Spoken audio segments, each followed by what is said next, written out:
Hello everybody, and welcome back to the Poor Man's Chemist. In today's video, we are going to be changing gears a little bit and doing a nice colorful complex again. Yay! I love the colorful ones, they're so cool. I looked around on YouTube, I didn't see where anybody had done this exact one. Now, they may have, and I just didn't find it. But, I mean, it sounds sufficiently colorful that I'm still willing to give it, a try, even if it is ground that's already been covered by someone else. If so, sorry. But it is Dinitrotetramminenickel 2.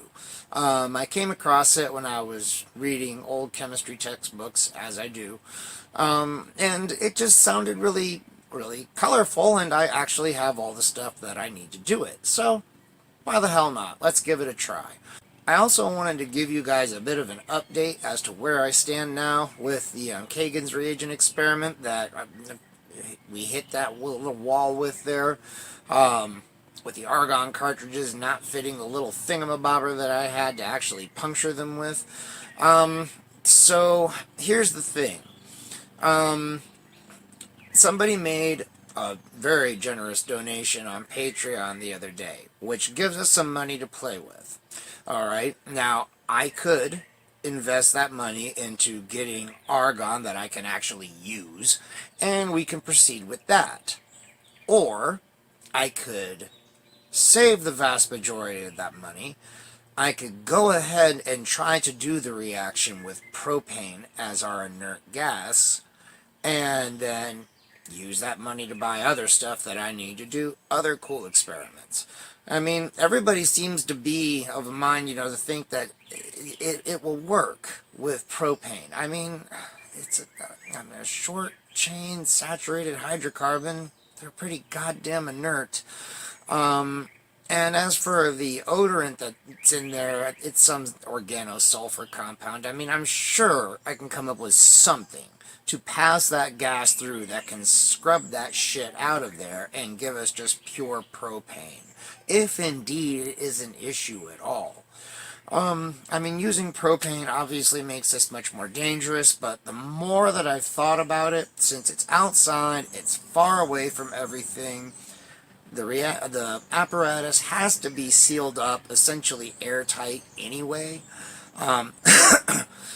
So, I mean, maybe this can be done without it being all that dangerous? I don't know, man. I would love to know what y'all's thoughts are on this. I mean, what do you think? Should I spend this money and spend it on argon, or should I give it a try, at least on a small scale with propane, and then let's see if it can work? I would very much so value some feedback on that question. Because, I mean, if I didn't have to spend that money on argon, obviously, I could get other cool shit for the lab, and we could do other stuff, that might be even more interesting. Like I said, these are, one of those quandaries of life, what to do. Anywho, I also want to address one little thing, that's come up, and I just, I mean, y'all, please don't tell me about stuff that you're actually doing that might be not the most legal thing in the world. I mean, look, man, I don't have necessarily a moral or ethical issue, but quite frankly, I'm not going to go to prison for anybody. And while I am not going to run out and tell anybody about what you've told me in confidence, if law enforcement comes asking questions, I am not going to lie for you. I'm just going to tell you that right now. So, if I don't know about things that are going on, I can't be made to talk about things that are going on. Y'all understand? I mean, this has come up a couple times before, but it never really became a problem. It's not a problem now. It's just, I just want to go on the record saying, I appreciate your trust, but you're probably trusting a little too far. Alright? I'm not going to lie to you. I'm not going to be that kind of an ass. I'm just going to tell you, I'm not going to jail for you, dude. No animosity, no hard feelings, just might want to keep some things to yourself. So anyway, that's all that I'm going to say about that. So let's get on to making this interesting, colorful compound. Alright everyone, so for the first step of the experiment, we are going to be creating nickel carbonate. What I have here is a boiling solution of 2.75 grams of anhydrous sodium carbonate and 75 mils of water. I've got 6 grams of nickel 2 chloride hexahydrate in here. The instructions call for us to, without burning ourselves, add this into here with stirring, and to allow it to react at boiling until it precipitates out all of the nickel carbonate. Oh, don't get angry now. You just get your little butt right back down in there. Give me that shit. Stir, bitch.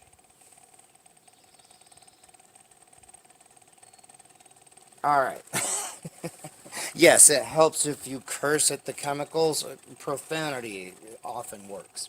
So what I'm going to do now is I'm going to let this stir. It's supposed to stir at boiling and until all of the nickel carbonate has precipitated out. Then we are supposed to filter that off and before we move on to our next step. Okay, here is the nickel carbonate that I'm filtering off. It's still got a little ways to go before it's all filtered. The next step will be to rinse it in 50 mils of hot water. I think the text actually says boiling water, but, well, however hot it is. And then after that, we are going to transfer the moist carbonate over into the steam bath. So I've got large evaporating dish here over a beaker of water that's heating up, and then we are going to dissolve the still moist carbonate in 10 mils of water and 6 mils of glacial acetic acid. But again, it has to be done in a steam bath, so this has to be boiling before we can do that part. So I will come back when we are ready to move on with this stuff. Alright everyone, here is our nickel carbonate that is, well, still a little damp, but it did say that it had to be moist. It's definitely moist. So now we are going to add in 6 mils of glacial acetic acid and 10 mils of water. And we're going to want to do this very carefully, because this shit is probably going to fizz a lot.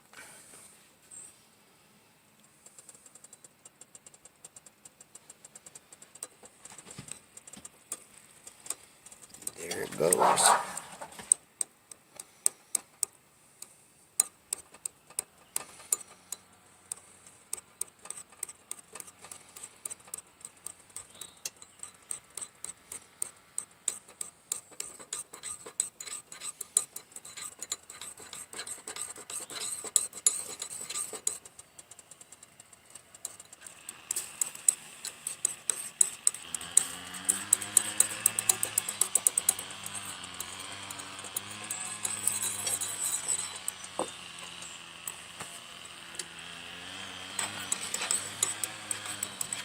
Alright, very nice.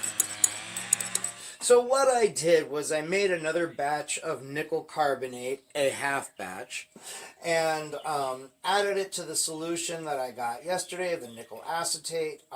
It all dissolved.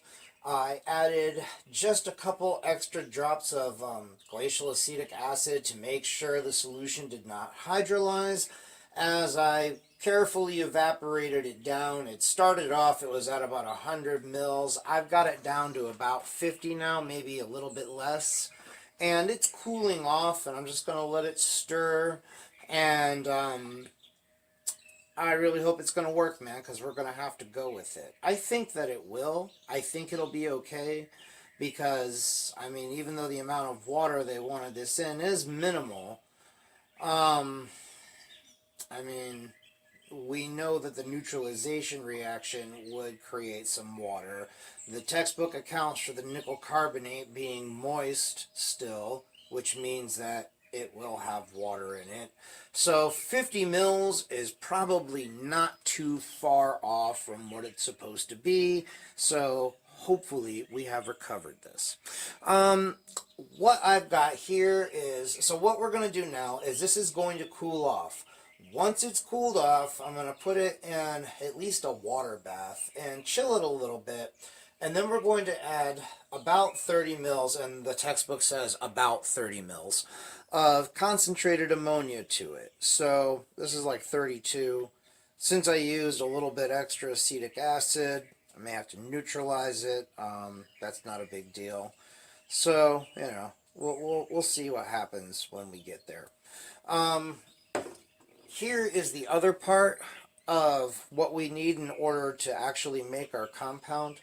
What we need to do is to make a solution of ammonium acetate. This is 60 grams of ammonium acetate. Now you see why I was wanting to do it in half scale. And this is 40 grams of sodium nitrite. What we got to do is dissolve all that together in 50 mils of water. I mean, okay. It says it's going to end up being a viscous solution. So, I mean, but both of these are pretty soluble. The ammonium acetate is the hydrate, so I don't know. I hope that's what the textbook meant. It didn't say one way or the other. I guess we'll find out, huh?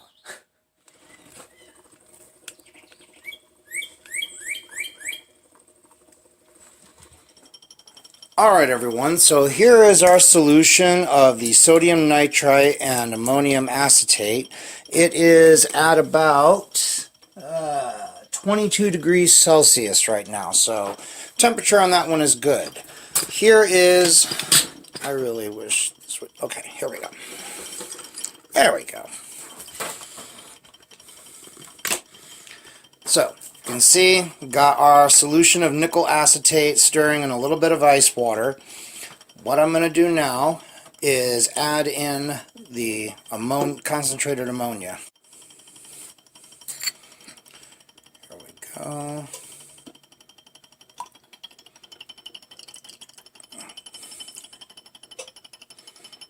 It is supposed to go violet like that. How very pretty.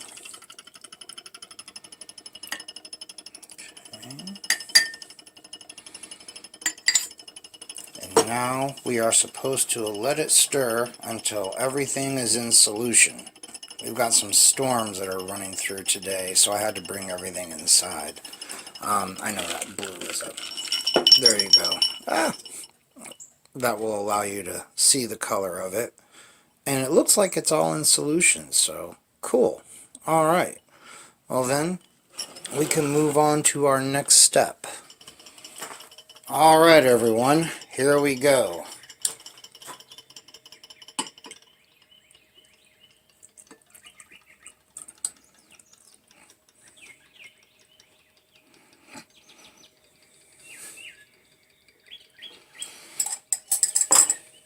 And now we're supposed to wait for an hour to allow our product to precipitate out. So, I will come back when there is something interesting to see, I guess. Okay, people, check this out. It did it, or it's starting to do it.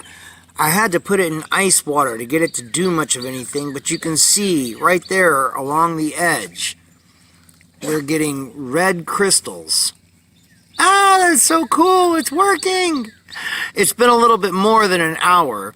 And I've only had them in the ice water here for, I don't know, maybe about 20, 25 minutes at the most. So, yay! I was so worried it wasn't going to fucking work.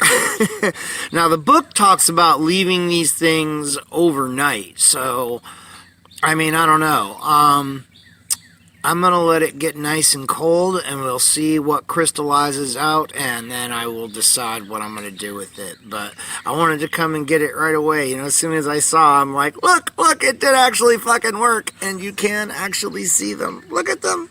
Look at them. They're so goddamn beautiful. That is it, man.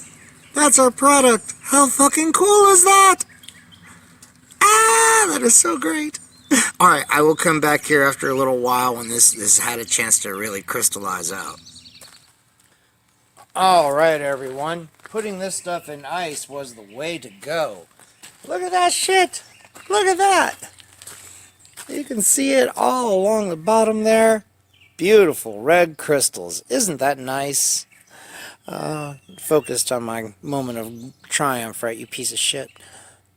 Look at that. That is fucking gorgeous. So what I'm going to do now is try to filter these things off here and angle the camera so it's not a continuous crotch shot like in the last video. Sorry about that, y'all. Although I did think it was kind of funny considering the subject matter of the video. But I swear to God it was not intentional. Okay.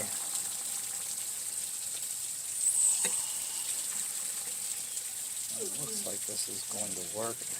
Now the textbook says to use ethanol to flush the crystals out of the beaker. Okay, let's fucking stir. Oh, wow. Oh, look at that color, you guys. Look at that. That is beautiful. Alright. So I've got some absolute ethanol here that I keep dry over molecular sieves.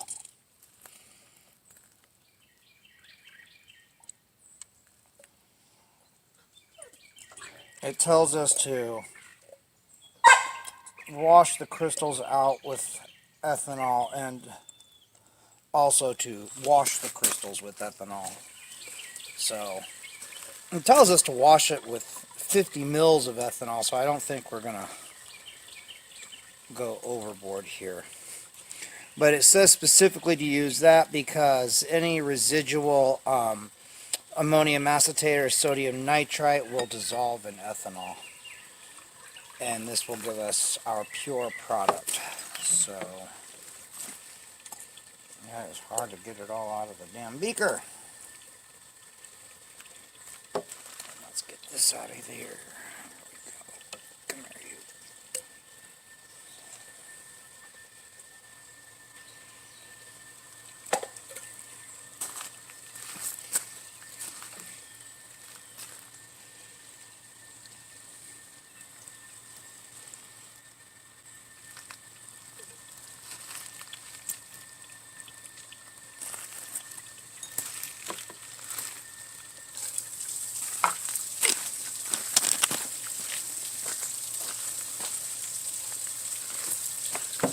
Finally, a multicolored synthesis that worked. We've had green, we've had purple, and we end up with red.